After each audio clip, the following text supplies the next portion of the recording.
For 115 years, the Family Service Association of Wyoming Valley has been serving our community with innovative programs. 38 years ago, the agency designed a program overnight to address the multitude of needs created by the devastation of Hurricane Agnes. That program, Helpline, hit the ground running and has never slowed down. In its first full year of service, we had 4,000 calls. This most recent fiscal year, we had 84,322. Over the course of 4 decades, Helpline assisted nearly 2 million people from Luzerne and Wyoming counties, with needs and questions ranging from where do I go for infant nutrition programs, to my neighbor lives alone, she's on a fixed income, she's in her late 80s, and she has no heating fuel. Needs that span the day-to-day problems of an entire lifetime. These are the calls that are handled daily at Helpline.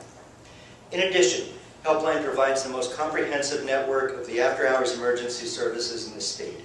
24 agencies are tied directly to Helpline for after-hours services, from reports of child abuse, to detox services for addicts, to sexual assault, domestic violence, runaways, and mental health problems. Over the last 16 months, Helpline has lost over $43,000 in state money that trickles through the county. We've been forced to eliminate 1 full-time casework position. Future cuts remain probable at a time when calls for Helpline have increased.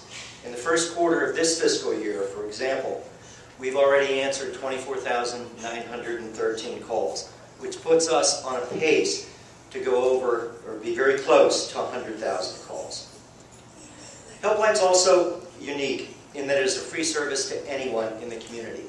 And I ask you to just reflect for a moment on the people you know, your friends, your neighbors, your family, and think about the people who you know who have utilized the service. Chances are, you know some, perhaps many. And lastly, I just want to thank you for this opportunity to talk about Helpline, to ask for your assistance, and for all the good that you do in the community. Thank you.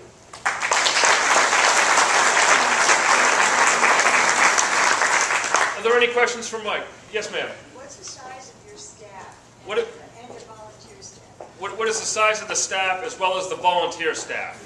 We do not utilize volunteers for direct service, and the case in point is that I've been affiliated with the program since 1981, and I can tell you there are numerous programs across the state that have utilized volunteers that have lost their funding because it's not as professional as we provide it.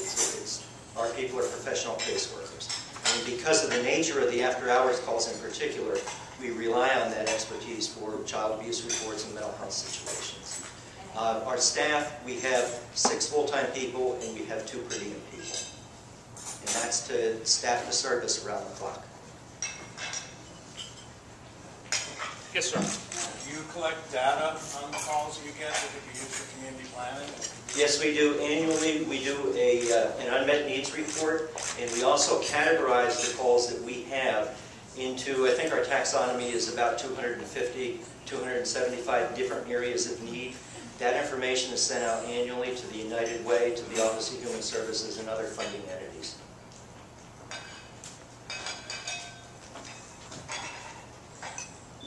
No other questions? Oh, sorry, sir. How do 6 people handle 100,000 calls? With a lot of stress. It is. It's a tremendous amount. We rely on each other. The caseworkers, it's very important for them to talk to each other about what's going on. So it's a tremendous support system. And again, since 1981, the years that I've been affiliated with this organization, I can tell you it really is, and it's kind of cliche-ish, but it is a family because they're there, they know that they need each other, to rely on each other, sometimes to handle particular cases, but also just to talk things out if there are issues, which also speaks to the reason why we have professional people, people who are trained and go 4-year degree and also go through 6 weeks of training before they're allowed to answer a phone. You lose a lot of hair, too. Any other questions?